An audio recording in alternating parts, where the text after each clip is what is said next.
जब कोई आपको नीचा दिखाने की कोशिश करता है तो यह इस बात का संकेत है कि आप पहले से ऊंचाई पर हैं।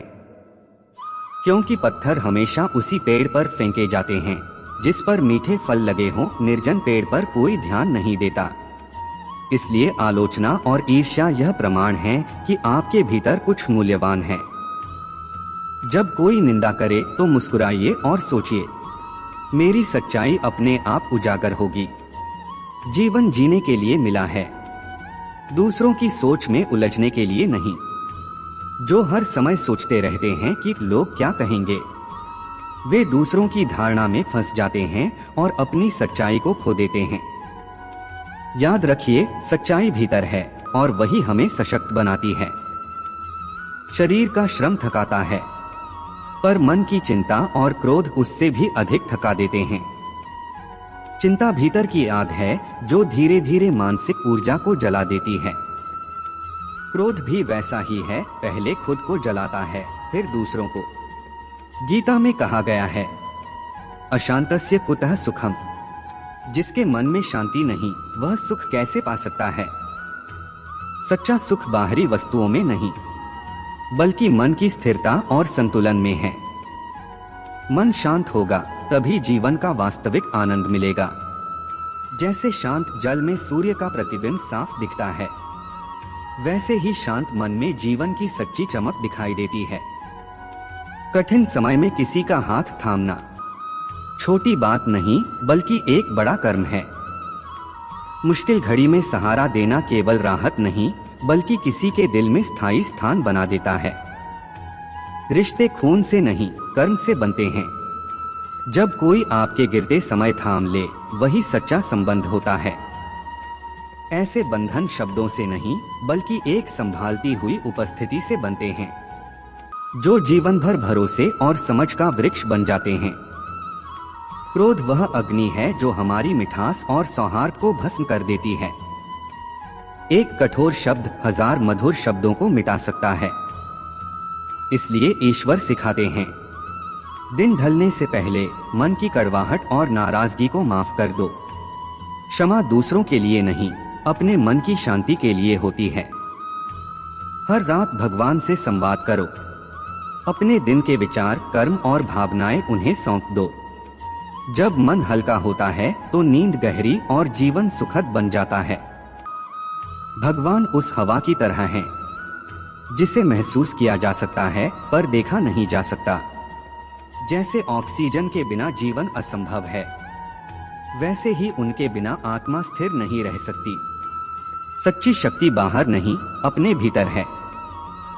गीता कहती है, उद्धरेदात्मनात्मान, अर्थात मनुष्य को स्वयं अपने कर्म और विवेक के बल पर उठाना चाहिए। समझदारी बड़ी बातें करने में नहीं बल्कि छोटी छोटी घटनाओं के संकेत समझने में है। हर कोई बोल सकता है, पर सच्चा ज्ञानी वही है जो जानता हो कब, कहां और कितना बोलना चाहिए। वाणी और स्वभाव यही हमारे भाग्य के निर्माता हैं। विनम्र स्वभाव और मधुर वाणी जीवन का मार्ग सुगम और प्रकाश में बना देते हैं। परिवार जीवन का सबसे बड़ा आश्रय है। पिता का अनुभव मार्गदर्शन देता है। माँ का साया सुरक्षा और प्रेम का प्रतीक है। भाई सच्चा साथी है और बहन का स्नेह शुभकामना बनकर साथ रहता है। सुख दुख साझा करने से जीवन का बोझ हल्का हो जाता है। यही सच्चा धन है जो किसी भी संपत्ति से अधिक मूल्यवान है। हर दिन ईश्वर के प्रति कृतज्ञता व्यक्त कीजिए। जो कुछ भी आपके पास है उसके लिए धन्यवाद दीजिए। कृतज्ञता वह दिव्य कुंजी है जो जीवन के बंद द्वार खोलती है। प्रार्थना में हम ईश्वर से बात करते हैं और ध्यान में ईश्वर हमसे। हर दिन कुछ पल मौन में अपने भीतर उतरिए। यही वह स्थान है जहां सच्ची शांति और आनंद बसता है। श्री कृष्ण सिखाते हैं, जीवन में खोना भी एक पाठ है। उन्होंने अपने जीवन में अनेक बिछोह झेले, फिर भी मुस्कुराना नहीं छोड़ा, क्योंकि वे जानते थे संसार की हर वस्तु अस्थायी है, पर आत्मा की प्रसन्नता शाश्वत है। जो कभी नहीं छूटता वह है आत्मा की मुस्कान और भीतर का देवत्व। दृष्टि बदलिए, संसार बदल जाएगा। अच्छाई देखने की क्षमता ही असली अच्छाई है। मन शांत होगा तो हर परिस्थिति में सौंदर्य दिखेगा, और नकारात्मक होगा तो हर चीज कठिन लगेगी। इसलिए अपने भीतर के मन को बदलना ही असली साधना है।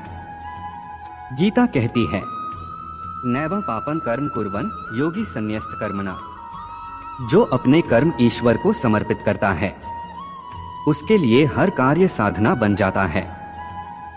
सुख और दुख आते जाते रहेंगे, पर कर्म करते रहना ही धर्म है। सच्चा सम्मान न विनती से मिलता है, न झुकने से, बल्कि आत्मसम्मान को बनाए रखने से। जो आपके लिए बना है वह अपने समय पर अवश्य आएगा। हार मानना सफलता की राह बंद करता है, पर निरंतर प्रयास आपको अजेय बना देता है। संग और परिवेश हमारे व्यक्तित्व का आईना है। गलत संग भ्रम देता है, सही संग दिशा देता है। इसलिए हमेशा ऐसे संग का चयन करें जो ईश्वर, सद्भाव और सकारात्मकता से भरा हो। जीवन केवल समय बिताने के लिए नहीं, बल्कि अनुभव से सीखने और भीतर से मजबूत बनने का अवसर है।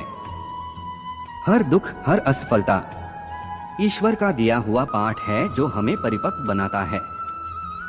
जब भक्ति, करुणा और मधुरता जीवन का हिस्सा बन जाए, तो हर कार्य स्वयं एक पूजा बन जाता है। तो आज एक संकल्प लें, चिंता को छोड़कर चित्त में शांति बसाएंगे, क्रोध को त्याग कर हृदय में करुणा रखेंगे, शिकायतों को पीछे छोड़कर श्रद्धा अपनाएंगे, और हर रात सोने से पहले कहेंगे, हे प्रभु, आज जो कुछ भी किया वह आपके चरणों में समर्पित है। यही सच्चा योग है, कर्म को भक्ति में और मन को शांति में समर्पित करना। इस संकल्प के साथ हर दिन हल्का, सुखद और उद्देश्यपूर्ण बनेगा। फिर मिलेंगे अगली कथा में, नई सीख, नए भाव और नई प्रेरणा के साथ।